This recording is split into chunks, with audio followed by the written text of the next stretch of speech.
નમસ્કાર મિત્રો, મારી ચેનલમાં તમારું સ્વાગત છે। જામનગર જિલ્લાના ધોલ તાલુકાના કાવા ગામમાં ગઈકાલે એક અત્યંત કરુણ અને હૃદયદ્રાવક ઘટના સામે આવી છે।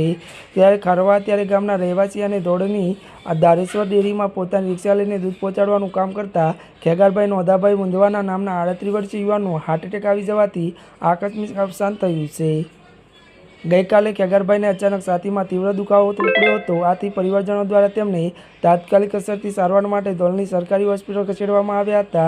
જો કે કમનસીબે હોસ્પિટલના દરવાજે પહોંચે તે પહેલાં જ રસ્તામાં તેમનું હૃદય બંધ થઈ જવાથી મૃત્યુ નીપજ્યું હતું। મળતી વિગતો વાત કરવામાં આવે તો હોસ્પિટલ ખાતે ફરજ પરના તબીબોએ તેમને તપાસીને મૃત જાહેર કર્યા હતા।